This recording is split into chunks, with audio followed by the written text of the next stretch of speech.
I was very passionate about nutrition. I really dug deep into the ingredients with the nutritionist. But I wasn't an e-commerce operator. I had no experience in e-com. And anything that I learned, I managed all the ad accounts myself, and I learned from YouTube.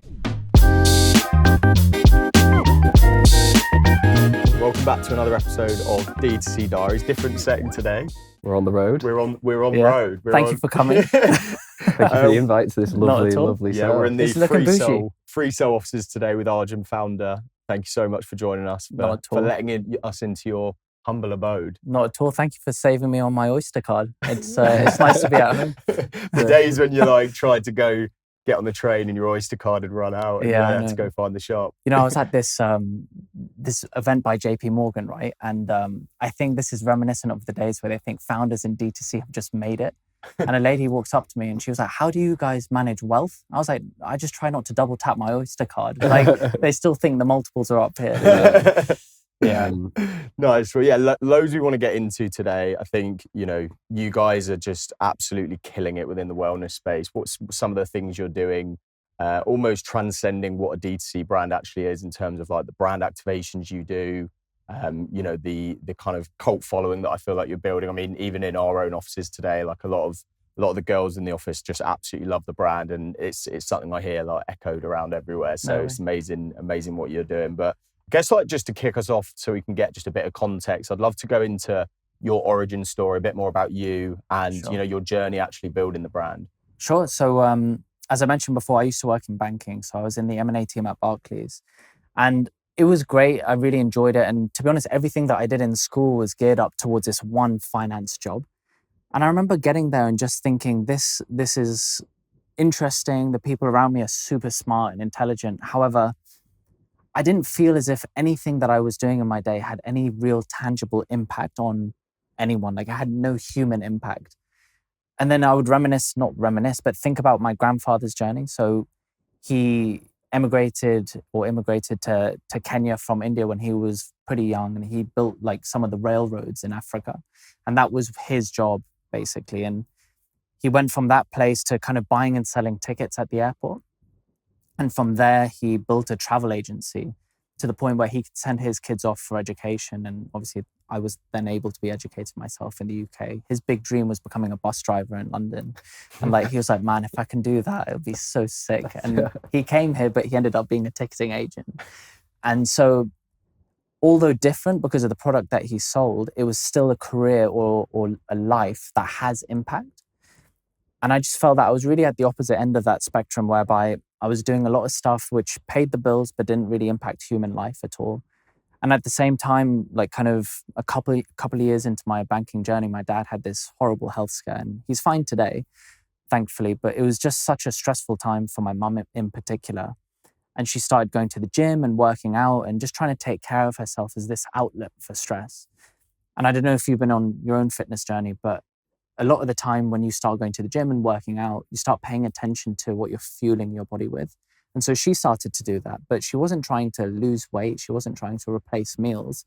And yet anything that was in the market for women was basically just to address those 2 points. And it's of course not to say that those aren't valid or worthy goals. If you want to do that, that's great. However, there's nothing for those people that just wanted to take care of their wellness and well-being from a female perspective. For example, no one was really talking about training throughout different stages of your menstrual cycle. And that's something that really impacted my mum. And so we sat down and we thought, okay, well, we really care about this and we want to do something because there'll be other women out there like you who are looking for this. And we think we can make the world a healthier place. And so I left my job at that time. I was, I think, 22. And I started working with nutritionists, and obviously my mum was part of that process too, and almost like the unofficial guinea pig, which she survived the trial process, which is really good. And we ended up developing these products with the nutritionists that spoke to aspects of female health that we didn't think anyone was paying enough attention to, like hormonal health, the menstrual cycle. Bone density is a really important one as well. And we created the Free Soul brand using that ethos, while also investing in brand, or at least what we thought at that time to be brand, where we wanted to create a community and this hub for wellness where women could go to almost get education around some of the things that nutrition could do for them, and something that was inclusive and diverse and didn't play on insecurities, which is what I felt a lot of incumbent brands were doing. And so that was about, I want to say 7 years ago now. And it's just been such a journey.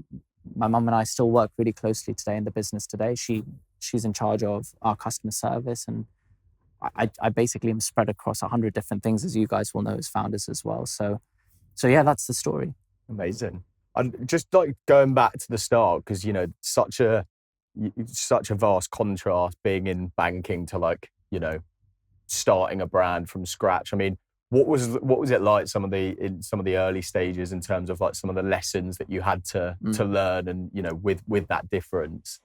Oh man, it's comical when I look back at it. I used to go to the office in like my black polished shoes, like proper trousers and a shirt, because you're so regimented in Barclays. Yeah. At least I was. And you had to ask for permission. Fridays or whatever. Not at all. Not back in those days. I had to ask for permission to work from home on the weekend, which was denied. So it was just a very different mindset. But actually, I'm very grateful for it, because it was such an intense environment that it gave me the stamina to start my own business and think that it's fine to work past midnight every single day, which is what it was like in the early kind of 2-3 years. So that transition was tough, because everything was self-education around what is this thing called CPA. And then I got invited to this like VC roundtable, and everyone was talking about this thing called CAC, but I couldn't hear them properly. So I thought they kept saying quack. And I was like, what are you saying? Like, I don't understand any of these metrics like LTV, because the business started not as a business, but rather as a cause to have an impact on the end consumer. And so I was very passionate about nutrition. I really dug deep into the ingredients with the nutritionist. But I wasn't an e-commerce operator. I had no experience in e-com. And anything that I learned, I managed all the ad accounts myself, and I learned from YouTube. Yeah. So I think that's a good thing. Like, I think a lot of people do kind of skip through those processes in today's landscape, I think, more so than probably previously. Like, I think it's a real positive for like a business owner to have almost like worn as many hats as possible within their own organization. For sure. Because then you can benchmark what's good and what's not. Yeah. Right? Exactly. You know if someone's joining the business, like whether they're actually doing that thing well. Yeah. But I definitely think like ignorance is bliss at the start within business. Like, I think a lot of the time, if you knew what you were going into, you probably wouldn't do it. It's so true. I didn't really recognize the risk that I was taking, because I was 22, I was super young, naive. I'm so glad I did it now. But having gone through those trench years are so difficult. And it's not for everyone. I occasionally get people asking, you know, how should I start my own business? And the first thing that I always say is make sure that you're up for it, because it's so tough. The first 2-3 years are brutal. At least they were for me. We didn't raise big amounts of money. We didn't do any of that kind of stuff. So we had to focus on profitability. And so that's a very different lens through which a lot of people look at business. It's usually raise money, see what we can do, but we didn't do it that way. I think the point on impact is really interesting that you mentioned as well, like feeling like you've not got I guess agency is another way to put it in that role. And I guess you're now in a space where the impact of your work is very like direct. And I feel for teams in direct to consumer, like a lot of the roles you get quite quick feedback loops on the work you're doing, which is great. And then I also feel like your brand is having a lot of impact on other people, which must feel great in comparison to that previous. Yeah, I mean, the impact on the end consumer is the thing that keeps us driving forward. Yeah. But when it comes to speed, obviously you guys are the ones that are killing it. I don't think we're quick enough in a lot of the things that we're doing. It's something that we think as a team we really need to address going into 2025. But you guys are obviously paving the way, like speed, efficiency, process. It's something that you guys have killed.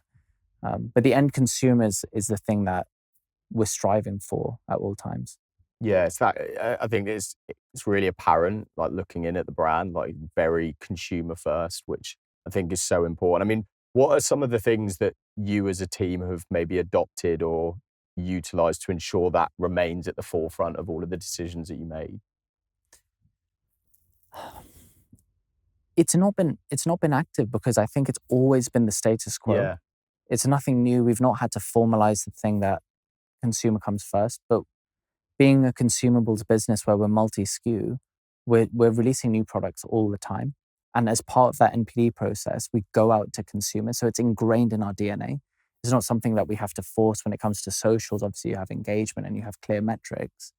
But thinking about the consumer, especially as now a subscription-first business, is everything we do, because you're never going to retain your customers on an LTV basis if you've got a crappy product. Yeah. So you have to think about the consumer at all times. And to be honest, in the early days, there was no data approach to that side of things. It was very much, we know these ingredients are impactful. We know that we can make a difference if people start taking it. And it was a bet.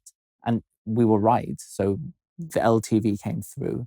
But on stuff that's new, we have to be a bit more rigid and a bit more data-led.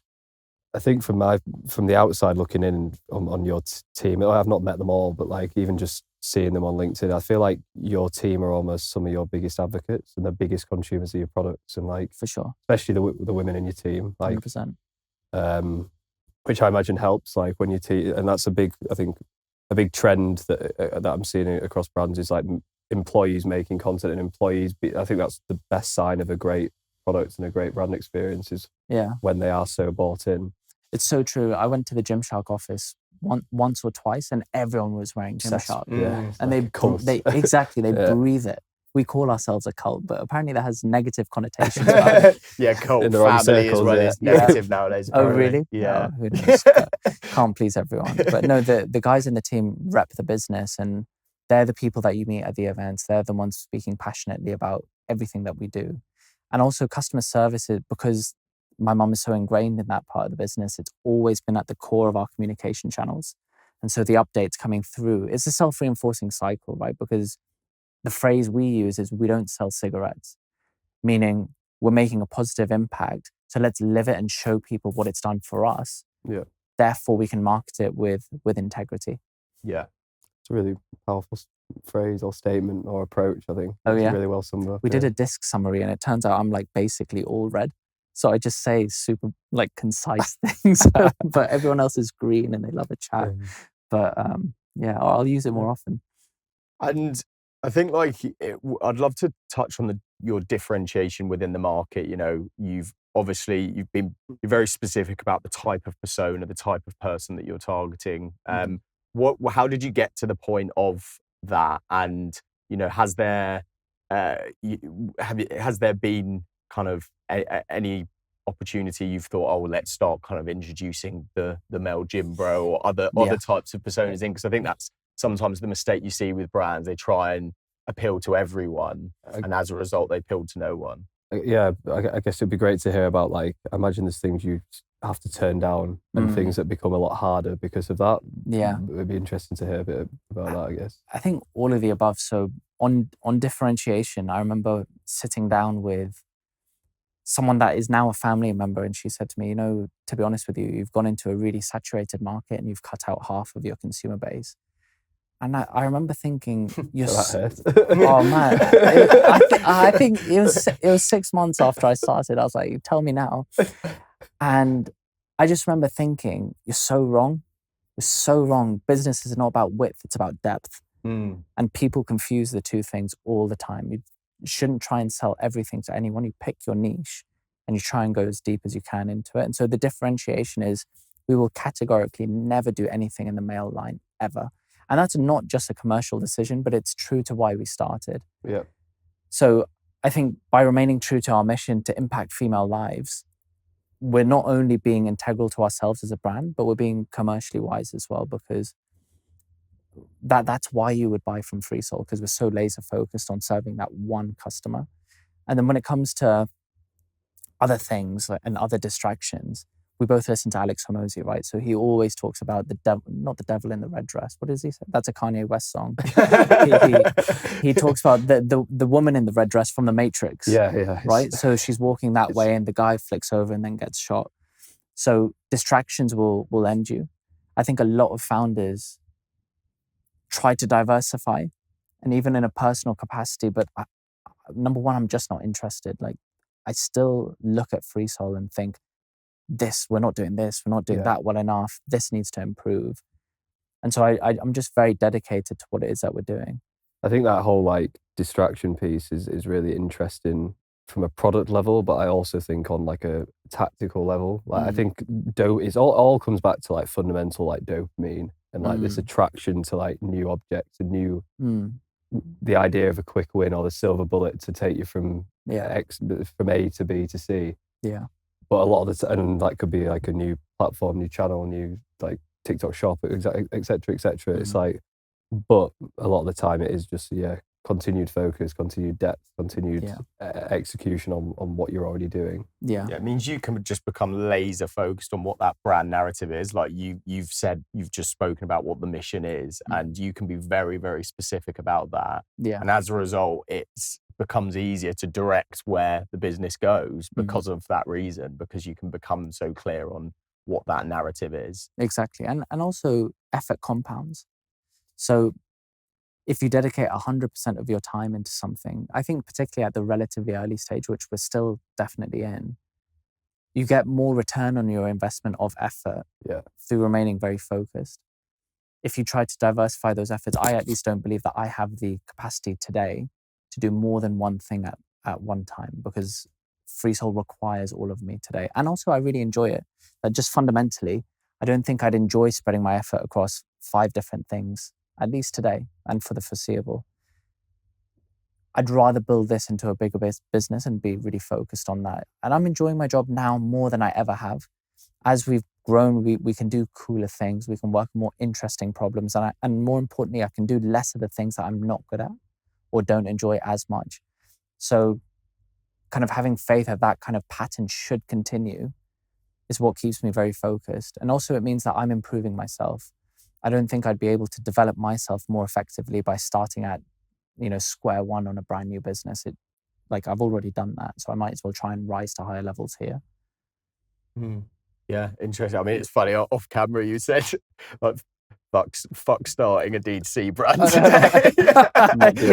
Mate, I couldn't do it again. Like, if you're thinking about starting a business today, don't. No, I'm kidding. But it's difficult. It's really hard today. Like, you've got very high CPMs. You've got incredibly high competition. You have to have an even greater degree of differentiation. The ability to sweep up customers to create recurring revenue is very difficult. Raising money for consumer brands today is hard. We're post-COVID. Like, there are many reasons, but equally, it's not to discourage someone with a great idea. You should do it because there are always a million reasons not to. Yeah.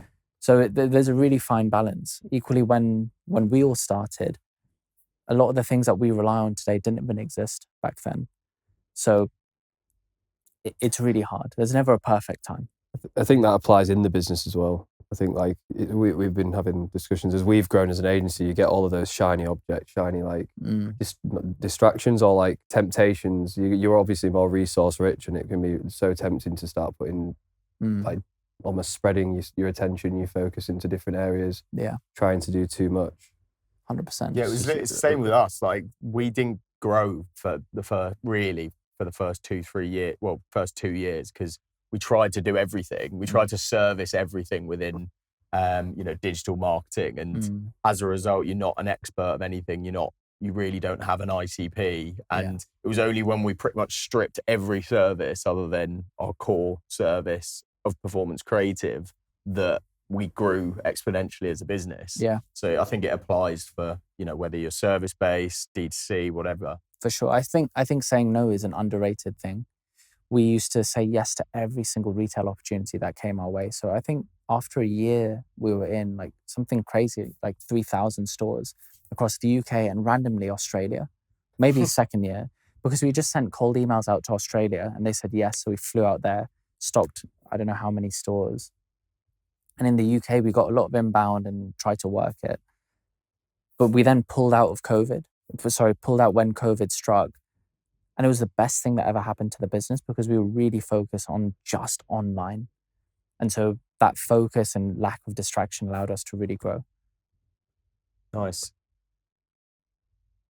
TikTok shop.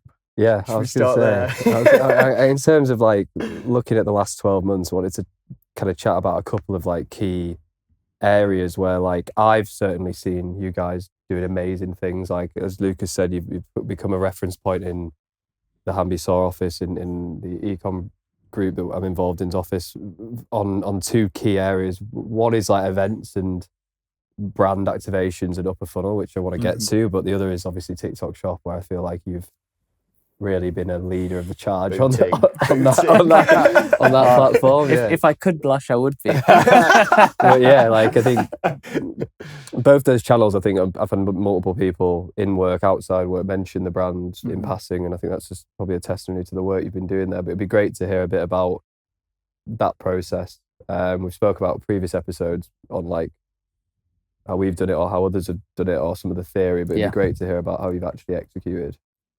I think almost taking a step away and thinking, where is commerce headed? Basically answered the question for us anyway. We recognize, or we bet at least, that the world of shopping only changes once in a blue moon. So I remember one of my friends, he launched his clothing business on Amazon way back in the day when you couldn't even have PPC. And he said that because I bought real estate so cheap, it's now super valuable. He occupies all the number one slots organically on Amazon. TikTok Shop then came about, and I thought, crap, this could be like when Ben Francis launched Facebook ads in 2011, so underpriced. Like, what if this is that shop?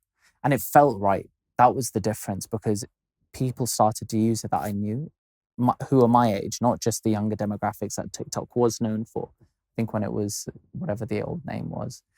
And so it was an experiment or a bet that we took to say, okay, well, let's try this. Let's see what happens, because we fundamentally bet long on TikTok. Yeah. We think that the future of shopping involves social commerce. And so here's an opportunity to get in early. So let's go and do it. And that's basically how we started.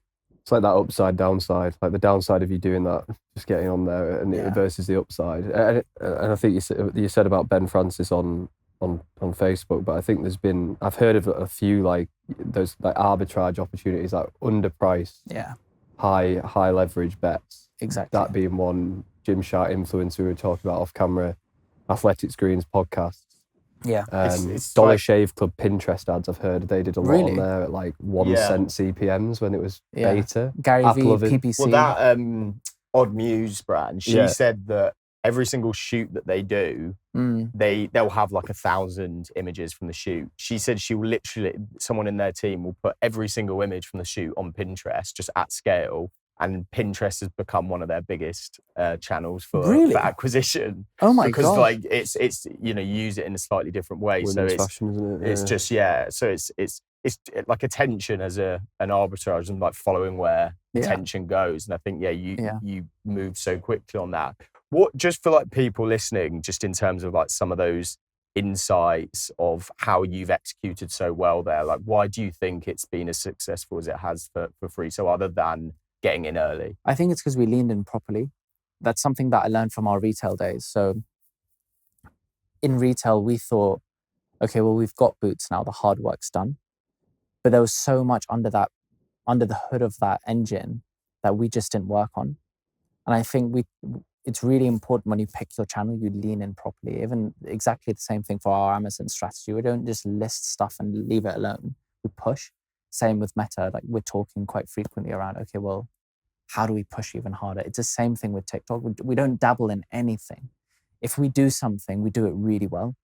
And that's just one of our principles that as a business, we really believe in. We don't half-ass anything. No half measures. No, absolutely not. Like, why do it then? It's such a waste of time. I'd rather fail on that channel in a noticeable way that I feel it, than just kind of chuck 50 quid on an ad and think, oh well, let's see what happens. So we leaned in quite heavily into that channel, and it's worked. Yeah, I think the way you're working with ambassadors, creators is amazing to see. And I think I mentioned to you earlier, but one of our creative strategists is on your ambassador program, and she said how well it's run, and how well executed she feels it is. Like, she really feels part of that community. I mean, can you talk a bit about how you approach ambassadors and what the process is there? Yeah, I think it for any brand, aside from Freesoul, any influencer or ambassador program has to be authentic. And I know how fluffy that sounds. And I mentioned that I'm a high red on my disc report, right? So I don't do fluffy, but that is fundamental one-on-one. People who you work with have to love your product. They have to believe in it, because it comes across as something intangible on camera, where if someone loves your product, they will talk about it in a very different way to someone that's just, I don't know, getting a fee. I almost feel like they talk about it more like casually, but it resonates on a deeper level versus scripted and fake.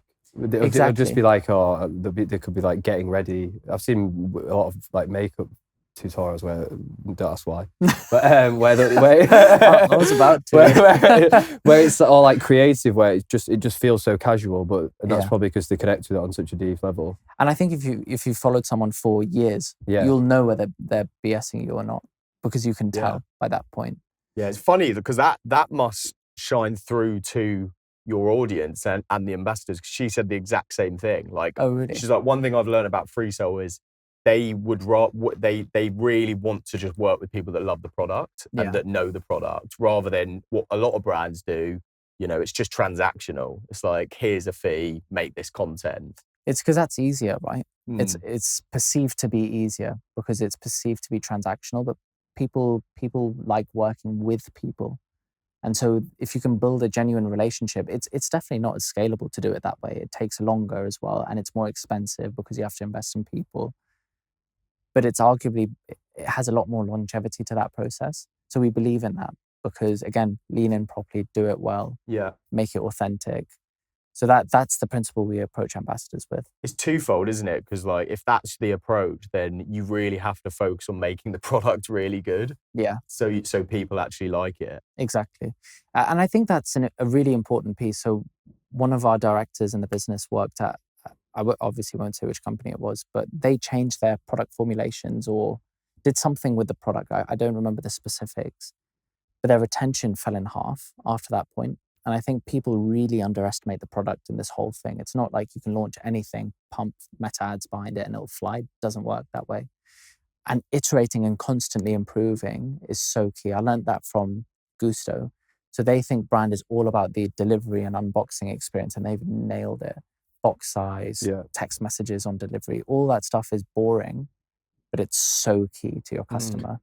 I think, I think that's often underappreciated, is like, you can, to a degree, say what you want about brand, but it's the experience someone has when they get the product in their hand that trumps everything. Like, you can completely undo all of your hard work, or you can reinforce it and double down on it, and that's and we've made that mistake so many times. Like, we just recently changed warehouses, and that transition in the early few weeks was awful. Like, it was just such a shocking process. But you learn, because as much as we have saved by going to this new, more professional, bigger warehouse, unless you take care of the basics, you really piss off customers. And we saw that. So constant reminders of that, really. Yeah, interesting. And just on, as Ollie was saying about kind of some of these brand activations that you've been doing, I'd love you to maybe just talk through some of the ones that I know it was Wimbledon, and you've done some crazy stuff. Some big ones. Cool. Some really big ones. And I think what it's what's really separating you from a lot of these competitors that in some ways are just bedroom brands. And when I came, me and Holly from Jack Group came in to sit down with Arjun and Lucy, who supports it, and the hard work that goes on behind the scenes is you obviously don't get to see when they just appears on Instagram, but it sounds like quite the operation in terms of the effort that goes into actually doing them well. Yeah, the team works so hard on the events. It looks really nice on Instagram, but again, some of the stuff that goes on is the things that you wouldn't really think of. Like, where do the coats go? If it's a winter event, where do you hang them? Like, how do you do ticketing for? We had an event for, I think it was 300-400 people that went on a run.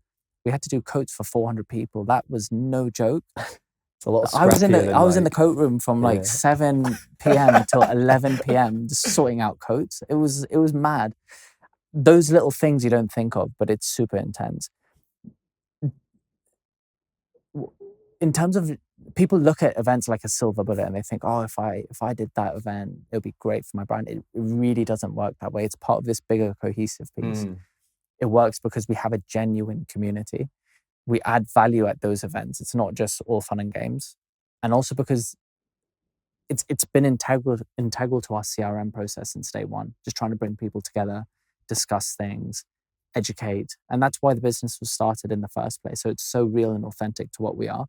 But I think as a process or as a general principle to events, you have to add value.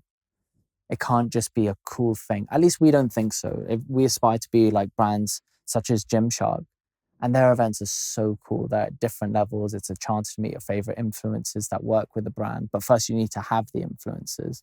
So it's quite a long tail piece of work. I wouldn't put it on the top of anyone's priority list. It's not like you throw an event and all of a sudden you get CAC like to half. It doesn't work that way.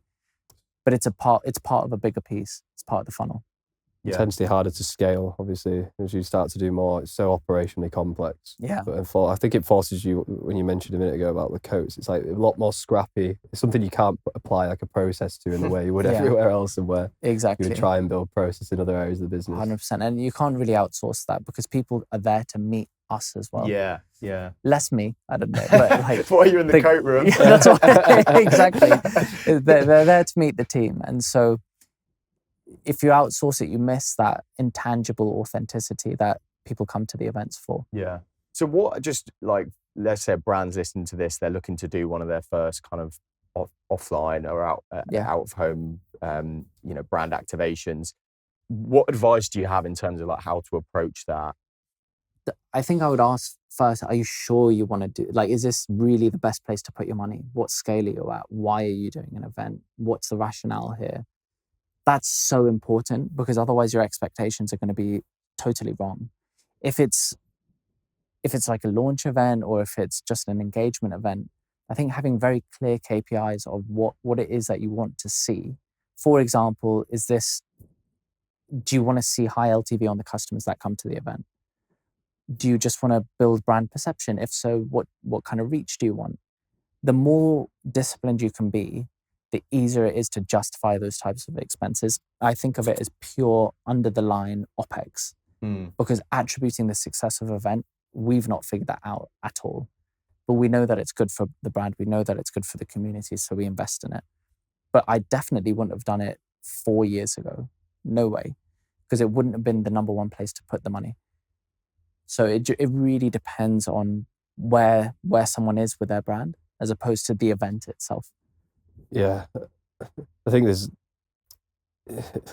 like you say, like you need to almost the room and you need to commit to it properly, and you need the room to do it well, and the cash to do it well, which I think is going to vary by brand. It's going to depend on stage that people are at. 100%. I think that's like probably why a lot of these kind of very direct response heavy brands don't do it as much, because they're ripping their hair out like, how do I measure this? But I love that approach that it's just on the line of OPEX, and it's kind of you're not looking to measure it in terms of how that directly attributes.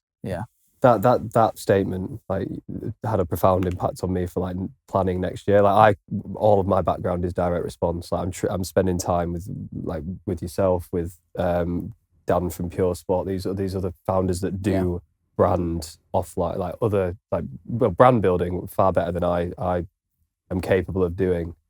And that was a statement that really impacted like our planning process for 2025, because I am someone who wants to measure everything. I'm someone that wants to see the payback, the ROI. It's just a different way of looking at things, but it makes it easier to commit to. For sure. I'd rather just not try and do it. Yeah. If it's not going to be possible, and just commit to doing it. It helps you sleep at night. Yeah, right? That's exactly the way to put it. Spend this money. How do I? Pure Sport have done a phenomenal job. Yeah, they're doing it really phenomenal well. job at what they've done with their community. Like I see that on my page all the time. So they've done an incredible event, and maybe they're thinking about events differently. I've not spoken to the guys yet, but would love to. But I think they approach it from an angle of their products suit their events really well. From what I've seen anyway, because very focused on recovery and all that kind of stuff. So the guys have killed it, done a great job. I think like you both speak about it certainly in a very, very similar way. You're both committed to doing it for the right reasons and with the right resource, and just want to add value to people at like a foundational level. And I think that's obviously why it's coming through to people's experience and going so well. Yeah, definitely like helps when it's a more passion, mission driven brand. Like I can imagine it's so much harder for brands that don't necessarily have that edge. For sure. And I think it really depends on why you're in business as well. If And it's not to say if you don't want to sell your business, then you must do it. It's not drawing such a clear comparison, but something that at least from my own perspective fills me with ease is I've not got VCs pushing growth down my neck. Like I don't have to do any of those things if I don't want to. I know it's good for the long-term longevity of FreeSoul to do and invest in these types of things. So I'll do it. I may not see the return today or this year. However, I know it's the right thing to do. And that freedom of controlling the company that you've started is so underrated. It's so underrated. I know founders that have given away too much of their business to like flashy VCs. And that's not kind of a negative comment about VCs. They've helped loads of businesses. However, to raise money for the right reasons allows you to deploy cash for the right reasons and vice versa. Yeah. That autonomy and that Exactly. that ability to do, that makes sense. I've definitely spoken to people who are on that opposite side, who are like running a business to other people's goals and targets, which must be like such a frustrating place to be. Yeah, for sure. I remember, God, I sound like a Ben Francis disciple, but he put this post up on his Instagram, and he's like, if anyone wants a tour of Gymshark, just DM me. And I'd met him once before, and so I DM'd him. I was like, hey, buddy, nice to see you again. So, who's this guy? Yeah, but I got there early, and he showed me like the boardroom. It's called like the Cobra Room or something. And I asked him, have you taken on investment? Because back then he wasn't vlogging as much. So, and he told a similar story whereby if he were to ever take on investment, he would do it for the right reasons. Mm-hmm. And obviously he then did a deal with General Atlantic, and the business has done so well after that point. So I think as long as you're taking it for the right reasons, it's fine. Like clear idea of I'm going to deploy it in these areas to achieve this objective, rather than just having £1 million in the bank and being like, I need to spend this to hit a target. How am I going to do it? Yeah, because it was fashionable at one point, right? Who could raise the 2019, most? 2021. Yeah, hell of a LinkedIn post. Exactly. People. That's what goes through their heads. Exactly, but it's not worth the trade-off sometimes. No. Ultimately, the best way to build a business is to think long-term. Yeah. So. Yeah, I think like it being having less available capital forces you to make hard decisions and forces you to scrutinize cash. Like from the agency perspective, I still go through every month, every expenditure, and I'm like across the business. I'm like, what do we need? What do we not need? Why are we spending this money? Yeah. Not to point fingers, just to understand, because the 1% efficiency can be spent somewhere else, and it's like so. I think that approach just, if you're consistent with that approach, sets you up well. For sure. Cost control is everything, right? Because I just think it's good discipline. And lots of businesses let that spiral out of control, and I'm very paranoid about that kind of thing. So I'm exactly the same. Yeah. I'd love to know like what your approach is for building culture internally within the business, because I think, it's a bit of a buzzword nowadays, but it's so important. How have you approached building culture? Just to frame that, it'd be interesting to hear like where you're at in terms of team size now, and maybe where you were at the start of the year, and what that journey's look like. By the end of this year, there'll be, I think, 32 of us, so still relatively small team. But at the beginning of this year, there was 8 of us, and so it's been at the start of this year. Yeah, wow, big. It's been in that year. I also had a kid 8 weeks ago. Thank you. I brought her on our last call. No, not yet. And so we've hired a team. We've brought on senior leadership, and we've started thinking really seriously about culture. If I'm being totally transparent, didn't really know, or it didn't really cross my mind in the early days. This year has been the first year I've really thought about it and tried to get good at that. Certainly not until, I want to say, the middle of the year. We've been so focused and so head down that those types of things wrongly get left behind sometimes. However, we have an incoming COO, and he asked me the other day, what is fundamentally important to you about the culture? And sincerely, I just want people to be really happy at work. And I want them to make a difference, or at least realize that they're making a difference to someone out there, and for them to develop. And I think when you're really clear on that, it's easier to set policies in place. So very transparently, I wasn't a massive fan of this whole flexible working thing. And it's not really a secret. I tell everyone in the office that. However, in spite of that, I've recognized that actually for culture, it's good to give that level of autonomy to people. It's empowering. And so despite what I may have thought in the early days, we're trying to get closer to a situation where we're really doing a good job there. And again, we don't want to half-ass it. So we have a great people and culture manager, and she's done a phenomenal job. But I almost think that I thought that bringing someone in would almost fix it. But actually what I'm learning is culture is emulated by senior leadership, and then it's setting an example for everyone else. I think we've got a great culture, but I think we have even further to go. So I don't really have a concrete answer on what great culture looks like, but it's something that we're very, very focused on. Yeah, no, it's so true. I think got to be so pragmatic, don't you, as a leader? And yeah, we're the same. Like, personal happiness has to come first, and lead by example as well. Like, is so fundamental to that. And I think we've kind of gone through a similar journey this year. With hired a lot of new people, and it's difficult that when you're kind of hiring at that kind of scale to maintain that culture and bring in the right people into the business. For sure. I think it's super difficult. I think as you're growing headcount, it's just standards and like maintaining super high standards. Like for us, it's probably not that it's not important for you, but we're obviously servicing people on a one-to-one client basis. Yeah. And standards, there's like organizational standards, but then there's like client-to-client standards, and it's easy for ensuring that we have a really high floor. Yeah. People don't rise to like the highest standards of the best individual. Like I truly believe they fall to the standard of like the lowest person in the room or the person in the business. Yeah. Yeah. And it's really, really hard to ensure that that's always like repeatedly maintained and progressed forward. Yeah. When you're growing fast, it's easier when you're a really tight-knit group of people. That's the thing. It's so easy in the early days. Yeah. Because you hire people that are so like-minded, and it's just easy. If you get it right, obviously, if you hire the right people. And so early days, super easy. Same mindset, go and get it type of thing. But now it's different because we also believe in diversity of thought. Yeah. So we don't want to hire just 10 of the one type of person. We want to hire 10 different people so everyone thinks differently. Yeah. But being able to talk to different personalities and people with different approaches to work, that's a work in progress. Yeah. It's like nodes in a network, isn't it? Yeah. Every person you drop in is not a one-to-one. It's them with every single other person in the organization. It's like a less linear, more like just exponential growth. It's so difficult.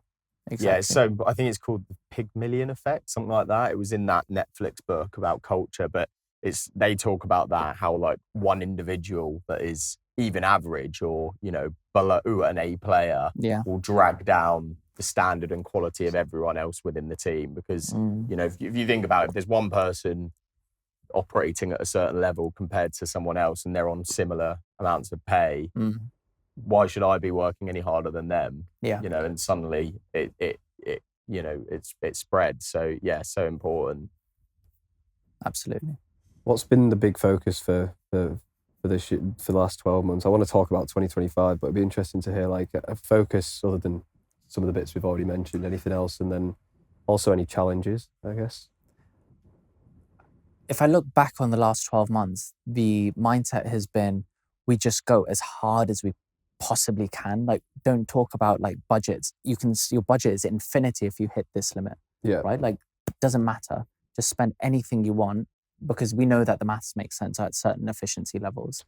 And so that has basically been our mindset for the past 7 years, but particularly in the last 12, as we've gained more leverage on certain areas. Is that CAC, like CAC, acquisition of customers against a certain target and varying the volume if you hit it? Exactly. Yeah. It's just like anything you want to do, go, like, let's push hard. And there's been great growth over the past 12 months. But I think as the business has grown, the business has become more complicated as well. There's so many more moving parts versus even a year ago. And so becoming a bit more disciplined and structured and having processes, like Olly and I were chatting about OKRs the other day, and it was like you were speaking Chinese. I didn't know what you were saying. So getting our head around some of those systems is really important so we scale properly. So we've got a COO that's incoming. He starts in January. And so he's going to be in charge of a lot of that kind of stuff. So almost, I don't want to say professionalizing the business makes us sound like we have no idea what we're doing, but just professionalizing to an extent is really important. and just growth, but not at all costs. Like that, Yeah. that to us doesn't really, it's not a thing. So we have to remain profitable. We have to remain efficient, but we still want to grow the business because it's impact. Going the right way. Yeah.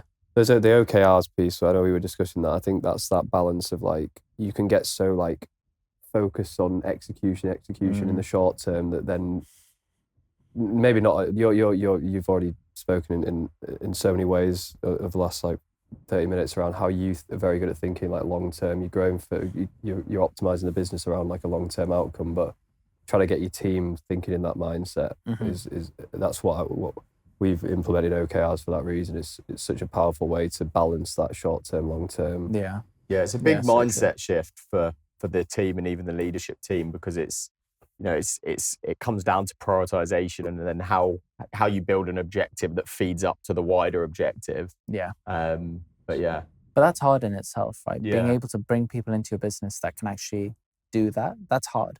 Think strategically.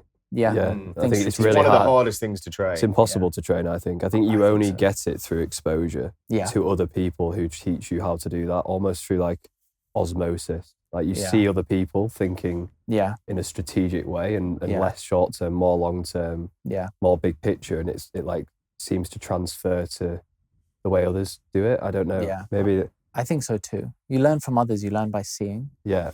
And so something that was interesting is you often have to. Timo, the CEO of Gusto, or the founder of Gusto, he said that you have to unlearn certain things.